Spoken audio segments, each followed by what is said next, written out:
Hey, Pepin. For He's a jolly good fella. What are we doing? sports? What about... Oh, you're doing a sport? Like golf. For... Oh, like golf when you yell out four. Yeah. Okay, what about it? You know, what goes into them, the mindset, people playing sports, you know, the whole kind of deal.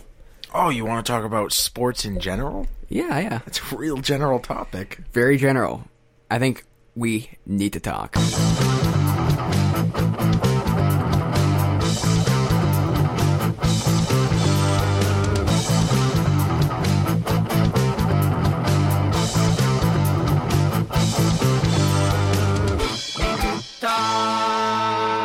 Welcome back. So glad you guys can join us. I'm here once again for the almost 1 year with Pepin. How's it going, Pepin?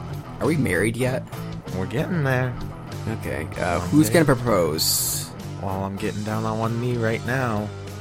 But you're not proposing, though, right? Hey, Nate. Do you know how to tie your shoes? Because I don't, and I need some help. Do you need some help tying my shoes or tying your own shoes? I would have lost Tying the knot tying my shoes. Tying the knot in your... Okay, so the problem is with your shoes. Yeah, like I'm wearing cleats so I can play some baseball. The fuck are cleats? Oh, yeah, actually, those things. They're the shoes spikes. with spikes on the bottom so that you can grip into the earth and you don't slip. You think that's a metaphor? I think that's a metaphor for marriage. You need to wear your married cleats. Yeah. Marriage is a sport. If you strike out, you just get another one. You get a second at bat. Sometimes you hit a home run, and then the next time at bat, you strike out. Sometimes you hit a foul ball. Sometimes you, sit on the bench and watch someone else play. Sometimes you warm the bench. Sometimes people get drafted from their teams. Sometimes you get traded to a different team. So what sports do you like, Pepin? There's not too many sports I like. There's not very many sports I'd watch. Also, hi B. Hi! Oh, Brand's here. Yes. But there's not many sports I'd watch. One sport I'm kind of into right now is, I mean, not like I wouldn't go to an event and watch it, but it's like powerlifting. Like, I've seen some powerlifters lift some, like, really heavy weights, and that's kind of cool. And also, it kind of helps me figure out my form and my kind of strategy for lifting more weights. It's kind of motivation in a way. I mean, if I go to a hockey game, I kind of like that because I can scream and yell. I wouldn't watch hockey at home. Baseball's kind of alright because you just kind of chill there and kind of like, oh, yeah, this is kind of boring. But, it's alright. I feel like baseball is a type of sport that is better at the field than watching at home. And, like, football, for instance, is the opposite. It's better to watch at home than to try and watch with people at a field. Why's that? Just because, like, it's harder to see what's going on. There's people, and they're loud and obnoxious, and, like, football fans are awful. But, like, when you're at home, you can kind of relax. You can kick back with a big fat footlong in your mouth hole. You can toss around the pigskin with your bros, take your shirt off. Football. What sports do you like, Bran? Baseball. That's it? That's it. Oh. What about hockey? No, I haven't been able to get into hockey. I don't care for football. I don't think there's really any other sport for me. That's all the sports. That's it for me. That's all the sports there are. Just those couple. What is it about baseball? I don't know. Like, I actually enjoy watching them play because there's more to it. There's a lot of mental stuff going on too. It's not just physical. So, like, if you're not playing the game, which I find playing it is more fun for me, but if I'm a spectator, I can watch the pitcher and see, are they getting in their, like, strike zone? Are they trying to get just out of their reach to try to trick them into hitting or taking a swing? And the communication between the players is infectious for me if they're having good form and they're having a good time and there's good chemistry. So it's kind of like you can relate to the players and kind of see what they're doing, seeing the strategies they're doing, and yeah, and also if they're doing poorly, you can feel it and you can see it too. It's very so as a spectator, as I'm also included in on it in a sense. I feel like as far as team sports go, baseball is the most like solitude team sport. Right. Like every person's still an individual versus being an entire team, much more than any other sport. I think there's one instance where wrestling is a very solitudinal sport. There's a team aspect to it where you have state championships which are a team, but it's the one sport where you can win states and your team loses, or you can lose states and then your team wins. But I mean, you got weight classes and stuff. That's not really team.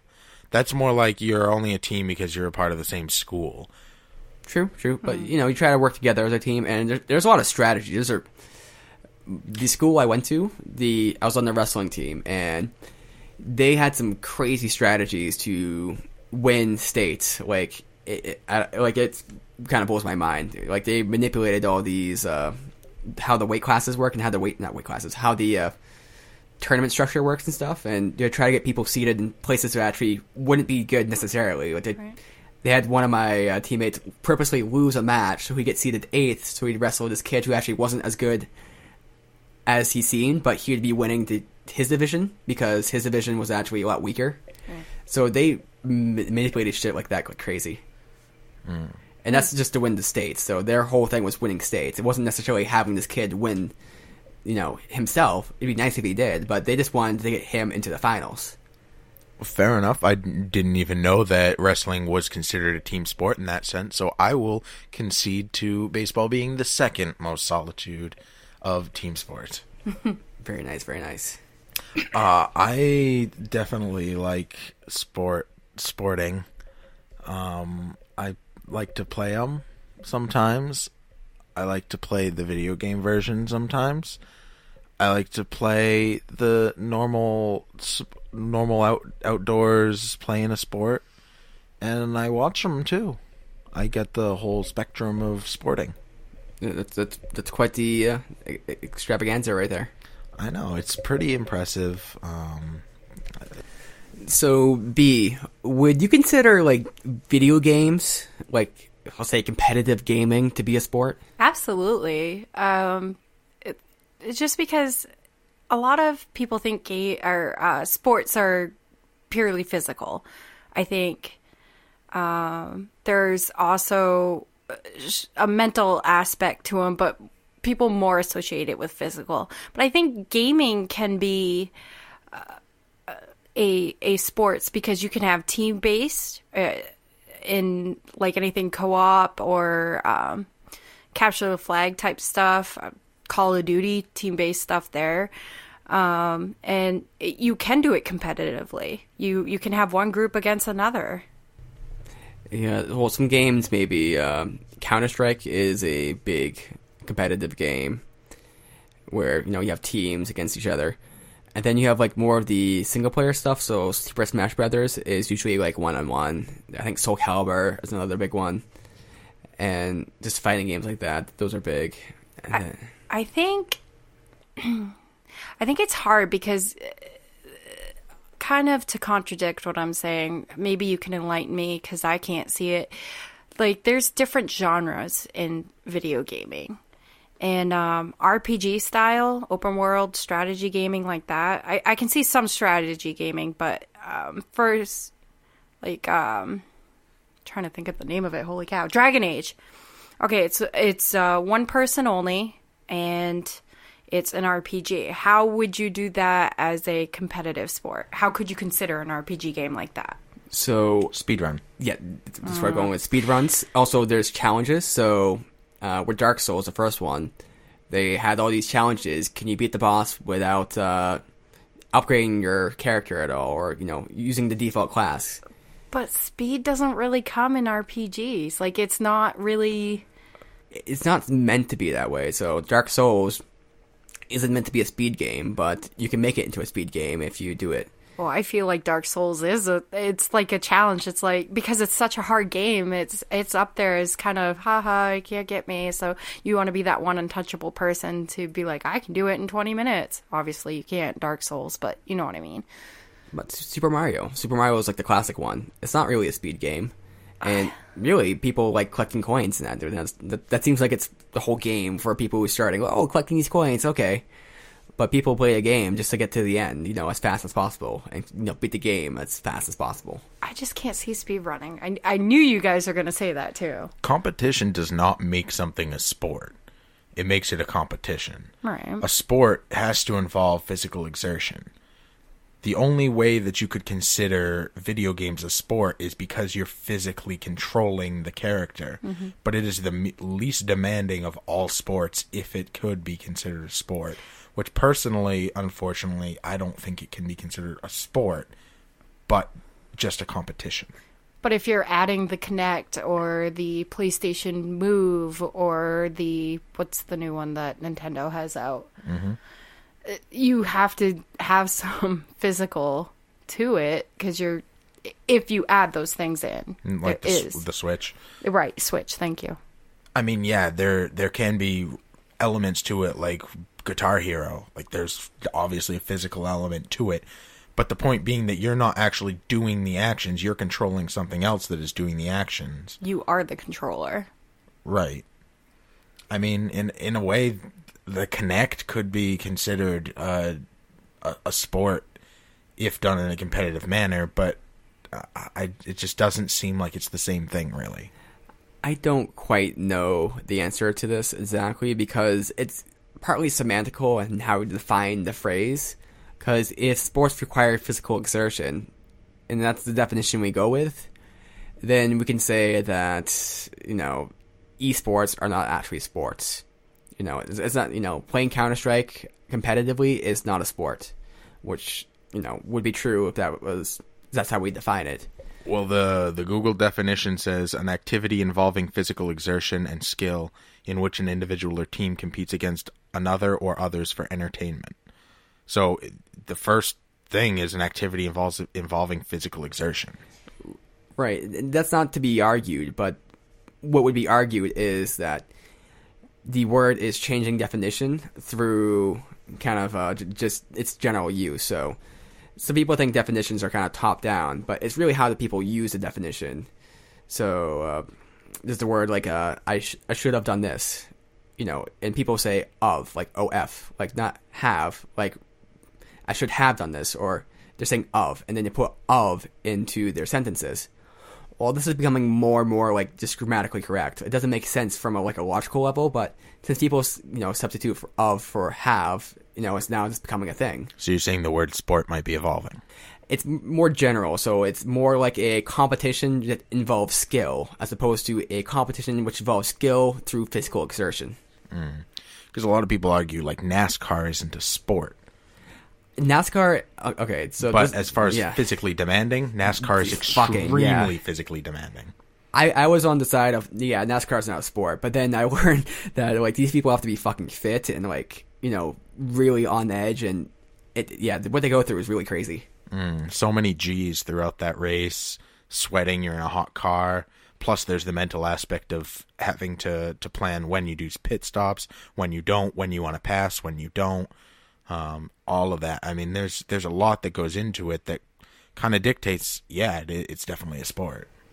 I mean, I think it's akin to, if we had actually, those Mobile Suit Gundam things, kind of piloting one of those, maybe it's a little, less, but, if people were kind of doing, acrobats or things with those things, or having fights, that'd definitely be a sport. And I think it's lesser with NASCAR, but kind of same kind of mindset. I get where you guys are coming from. I'm just rolling back onto the whole video gaming isn't a sport, and I still do not agree with that, because have either of you ever played Wii U Sports? Yep. No. Oh, actually, maybe a little bit, but no. Wii, but not Wii U, but it's the same idea. Okay. Yeah, it is the same. So if you have it calibrated correctly and you actually play it as meant, you do exert physically to get like even the golfing or the bowling, anything like that. You actually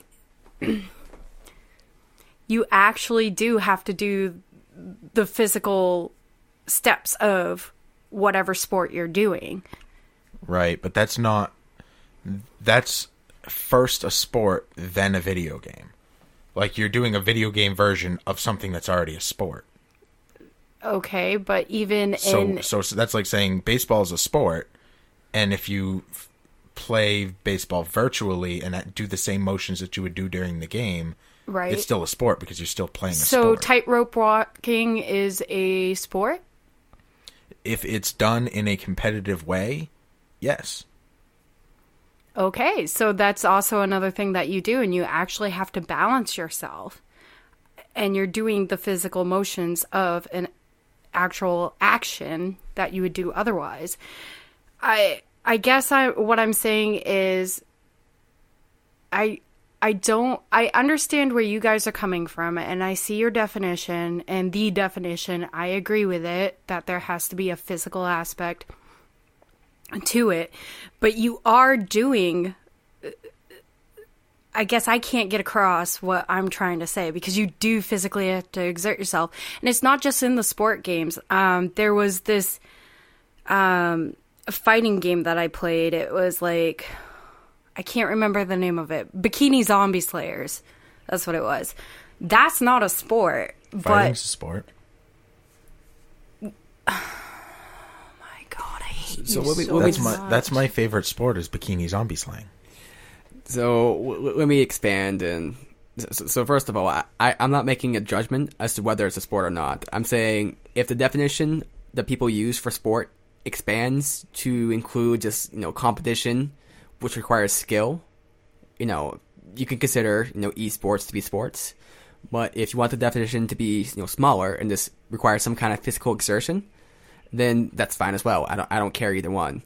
But what I think you're saying, B, is if the movements are similar to that of the actual sport, it's physical exertion in the same kind of way. So let's say bowling. Bowling is a sport. Mm-hmm. You can play bowling on your phone. You can play bowling on the computer and move your fingers and mouse. But those movements of your finger and it's tapping on the screen is so dissimilar to the actual movements required for bowling that it's not the same. Whereas with the Wii U, the movements are actually similar to the actual sport of bowling. And is that correct, or? I don't even know right now. Is playing guitar a sport? I don't think playing guitar is a sport, but in a similar way to which people do speedruns, I think there are things which can be considered like kind of sporty with it. So you could be, say, playing a song and playing the song at greater and greater tempos. I think one song in particular is Flight of the Bumblebee, which is a very kind of technical, kind of fastly played song. And it's kind of a challenge to play that song super fast. And it's not like a real competition going on, but people do get kind of competitive with that. Mm-hmm. It's like, oh yeah, I played that song at this speed, blah, blah, blah. So I think there's that aspect, but no, like music, guitars and stuff generally not sports. I mean, there's that one guy who tries to do the snare drum as fast as possible, and that's a competition between people.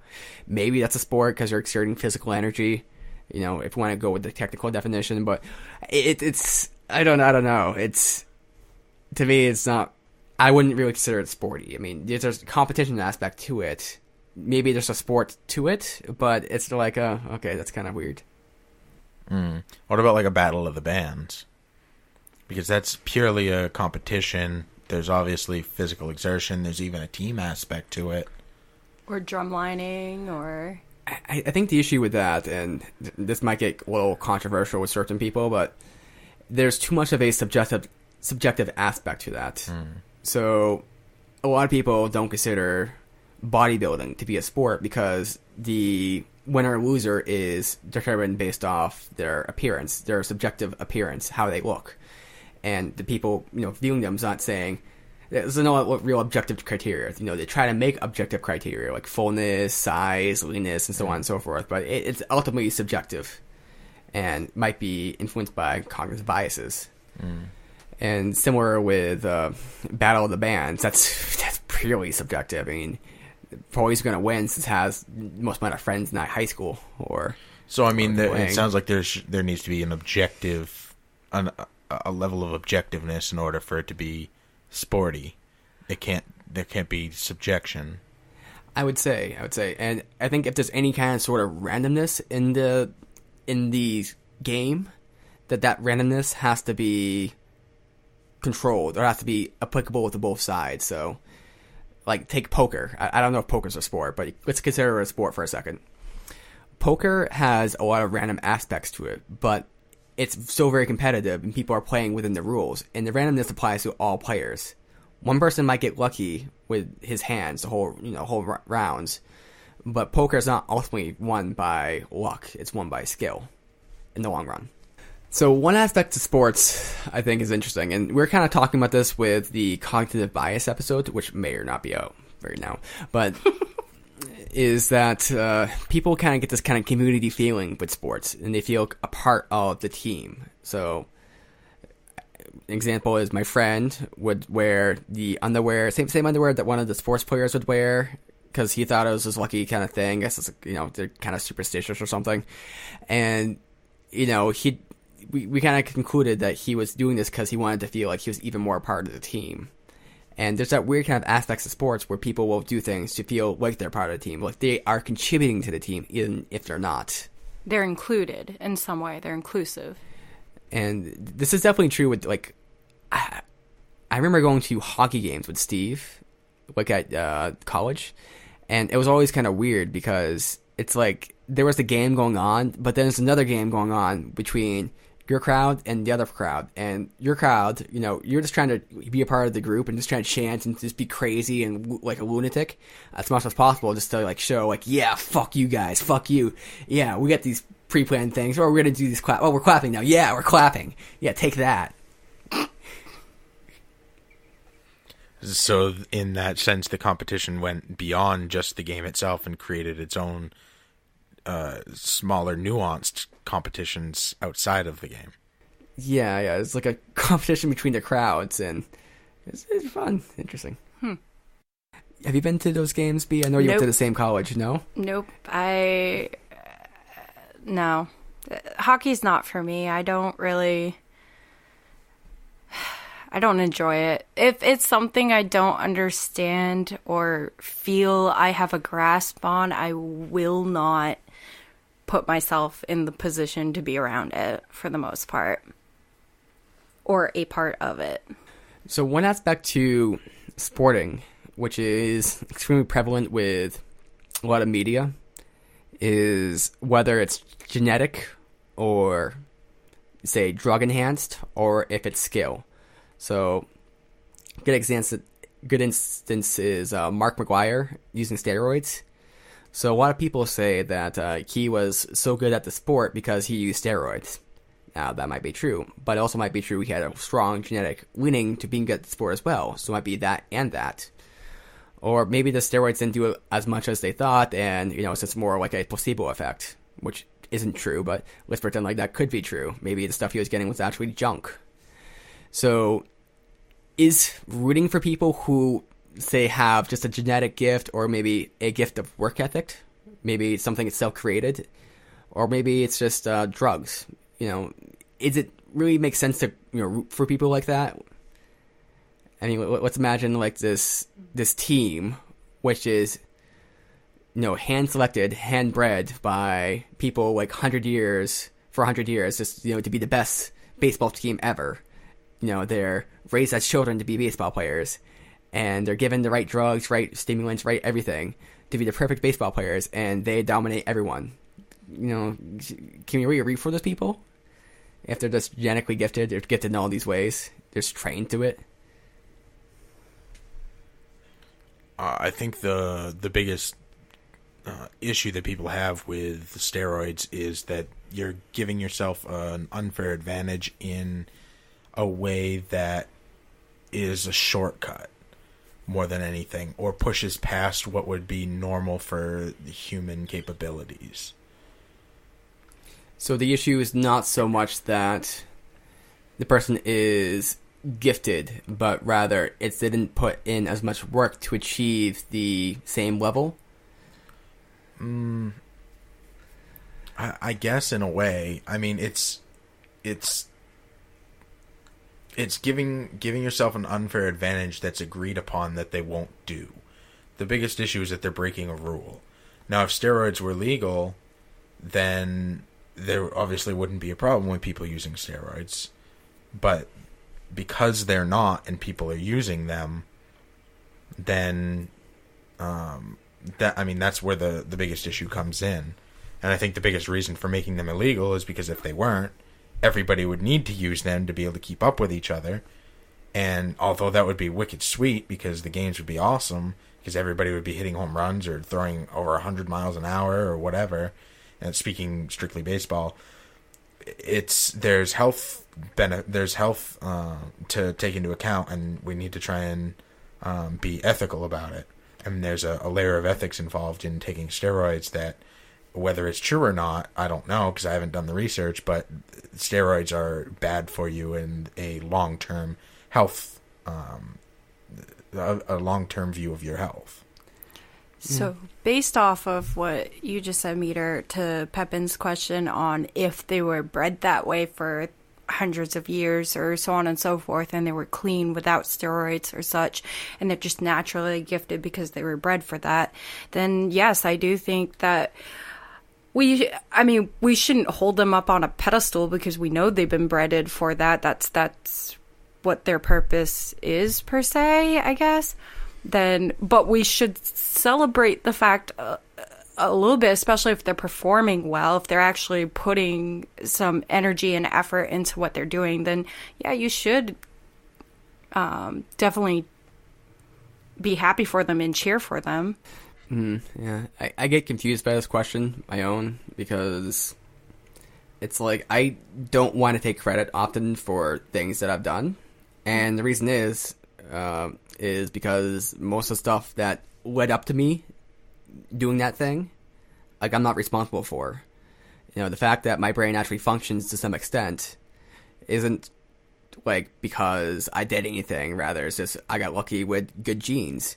You know, that I'm not mentally handicapped. So, can I really take credit for certain things? Let's say I have a really good idea for something. You know, that idea probably wasn't my idea. It just happened because my brain just happened to be somewhat good at picking up, information. I combined two different things and, made that idea. Right, but if you put effort with that idea, wouldn't you... But then you could even just back it up there and say, well, it's my drive for effort, just like a natural kind of personality quirk of myself. Maybe my working hard is just, the biological result of testosterone, causing me to, work myself hard. That's kind of tautology, but you know what I'm saying. I mean, of course, whatever we redeem as being like something that's good is subjective to how our society functions. So if we say that somebody who hits a baseball good, we hold them in high regard, well, I mean, does that really mean anything objectively outside of our culture? No. But because our culture puts a premium on it, people have to make the decision to put effort into learning how to hit a baseball good. And the people who learn how well put the most effort into it, or have some of the best teachers and are able to actually use that knowledge and then to actually physically be able to apply it. That takes a lot of layers of, like, it's not just like one time they went and they watched somebody and they happened to pick it up on the side and then they hit a baseball one time good. It's consistency. It's being willing and able to push yourself. The greatest people are not people who just by happenstance had a thing. Like Steve Jobs didn't just, have an idea one day and then he takes credit for it. He consistently, over long periods of time, was able to continually look into the future, see where trends were going, drive technology in new ways. He left Apple or was kicked out and started a new company, and that took off and was a huge thing, and then came back to Apple and then brought it back from the brink of death. It was not one instance of he had a good idea. It was a consistent, was it part of who he was as a person? For sure. But who you are as a person is not necessarily predefined. It's comes from a lot of choices, and choices are what we redeem, and choices are what we hold in high regard. People who are able to consistently make choices that drive them to be great in one way or another. The same person who has a very gifted brain, there could be two of you, exact same duplicates. One of you could be a lazy fuck by choice, and one of you could be a hard-working, driven person. And which one are we going to hold in higher regard? Probably the cuter one. Yeah, well, looking at it from a societal point of view, is like let's say we as a society want to encourage people to be great because it benefits us. What we want is to hold that person accountable for their success, and to say this success is because of you, because that encourages people to actually make the choices to achieve that success. Whereas if we say the success isn't your fault, it's just your environment, just happened to be born with this brain, and you didn't make any choices, these choices were all just predetermined from your parents and stuff, that really just disincentivizes people on some kind of psychological level, most likely, to not actually go out and try to achieve it. So I think from a societal point of view, we want to give credit to people for their achievements and to do things which are good and great because we want those things in ourselves. Now, whether that's actually true or not is debatable, but I think at least from a societal level, I think that's definitely true. Kind of what you're saying is we want people to do things, we want them to hold them accountable for those things, because if they do good, we can praise them for it. You look like you're like, I don't know. I have a very negative view on society, actually, which is kind of oddly enough, but I don't know if I have to chew on that a little bit more, because I am a bit biased and have that negative outlook on people. I think you're right in saying that people want to hold other people's accountable. I don't always think it's to celebrate, though. Sometimes if something is done poorly, there's someone to hold accountable for blame as well. I got to chew on that a little bit more. I'm not really. I think that's true. I would need to word it a little better as well in my head, but I kind of scapegoating in a way, like kind of. But if they do well, then they are to be celebrated, like you said. I don't have it all played out in my head, but that's what I've got so far, and that's why I was looking like that. Yeah, well, I think oftentimes there's scapegoats in, especially organizations. I mean, I don't know what I'm talking about here, so I'm just going to talk out of my ass. So there's that guy. Who's that guy who had Enron? Let's say Bernie Madoff. So, people will kind of make him out to be the one key factor in the whole thing. But there are so many factors and so many different people involved where kind of putting everything in this one guy, making him solely responsible for this, although it's extremely easy to do, it's probably not accurate to do, because there's all the people down below him. There's the employees. There's the people who are buying in who kind of probably knew it wasn't a thing. I know that there's reports that people were messaging the, I don't know, some organization in the government saying, yeah, there's a scam going on here, and they just ignored it. So there's so many different factors and parties involved which didn't do anything about it, and putting the blame on one person, this one scapegoat, although he's has a responsibility. He has the ultimate responsibility as the CEO or where the fuck he was. It's kind of it's kind of misleading. I mean, it could be seen as misleading, but the bottom line is exactly what you said. He had the ultimate responsibility, and when you're endowed with the responsibility, and you're the one making the most profit off of something that's unethical, it's your job, it's your responsibility to be the one to not let things like that happen. And if you're the brainchild behind something that's completely unethical that you're making money off of, then you should get the bulk of the blame. Are the other people who were a part of it, are all of the other factors to blame as well? Yes. But where should the bulk of the blame go? To the person who had the bulk of the responsibility. So in sports, would that be the coach? A lot of times, yeah, and that's why That's why when teams have losing seasons, you don't see the entire team getting fired. You see the coach getting fired, and then maybe one or two people who very, very underperform being let go. But the coach is the one who ultimately should be held the most responsible. This is a thought. This is a thought that just occurred to me. Maybe part of the praise is just in praising that they didn't fuck up. Oh. Like, they did well and they didn't fuck up. So, a coach who does really well, does very successful, he might just be not fucking up very much and have really good players. Bernie Madoff, he fucked up. Steve Jobs, he did very well and he didn't really fuck up. So we kind of praise him. For sure. And I mean, it's not just not fucking up. It's the consistency that's kind of the biggest deal. Like, one huge fuck up that, like with Enron, that's a big deal. That changes everything.